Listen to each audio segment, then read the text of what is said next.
अदालत में मित्तल कहता है मेरी बेटी मेहर की शादी अरमान के साथ में होने वाली थी, लेकिन शादी के चंद घंटे पहले इस लड़की ने ये शादी तोड़ दी। मैं इससे मिलने के लिए गई थी कि पता कर सके कि बात क्या है, लेकिन ये लोग मेरे बच्चे पे इल्जाम लगा रहे हैं कि उसने मायरा को नुकसान पहुंचाया, जबकि आप देख सकते हैं कि इस लड़की के जिस्म पे एक भी खरोच नहीं है। पर मेरी बच्ची तो चली गई ना योना, क्योंकि इस लड़की ने मेरी बच्ची को मार डाला योना। मित्तल कहता है ये खूनी है। तभी अबीरा आके कहती है खूनी आपकी बेटी थी मित्तल साहब। अबीरा कहती है हाँ तो जज साहब मैं कह रही थी कि मेहर मित्तल पे कई साल पहले भी एक केस चला था। मित्तल का कहता है और उस केस में मेहर के वकील मायरा के पिता अरमान पोद्दारी थे, उन्होंने ये केस लड़ा था और मेहर मित्तल को जिताया भी था, क्योंकि मेहर तब भी बेकसूरी थी जज साहब, वरना अरमान साहब कभी भी उसे अपनी बेटी से मिलने नहीं देते। पर जैसे ही इनकी बेटी पे खून का इल्जाम लगा, ये अचानक से मेहर को खूनी बता रहे हैं। अबीरा कहती है सच ये ही जज साहब कि मेहर मित्तल ने कई सालों तक पोद्दार फैमिली की आंखों में धूल झोंकी, इसलिए सच बाहर आने में इतने साल लग गए। मित्तल का वकील कहता है ये तो अरमान साहब के वकालत पे सवाल उठाने वाली बात कह रही हैं। आप कहना चाह रही हैं शहर के इतने जाने माने वकील को भी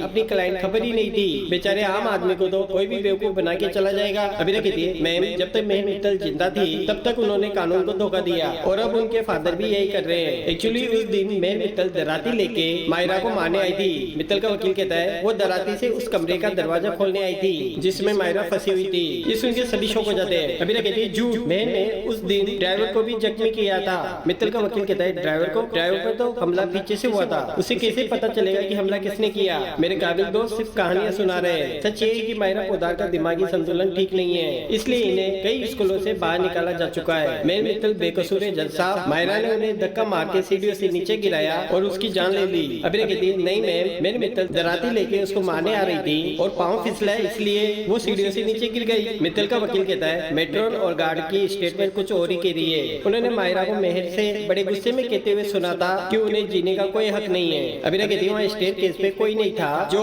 मित्तल का वकील कहता है मेट्रोन और गार्ड जब मौका वारदात पे वहाँ पहुंचे, मेहर सीढ़ियों से नीचे गिर रही थी और मायरा पोद्दार का हाथ उनके सामने इस तरीके से था, यानी उन्होंने हाथ आगे बढ़ा के उन्हें धक्का मारा था। चश्मदीद गवाह के बयान में ये बात साफ लिखी हुई है। अबीरा कहती है एक मिनट, जज कहती है सबूतों और स्टेटमेंट के बिना मायरा पोद्दार की जमानत की अपील रद्द की जाती है। अगली सुनवाई तक ये रिमांड रूम में ही रहेगी। ये सुन के मायरा शौक हो जाती है। देखिए क्या होता है।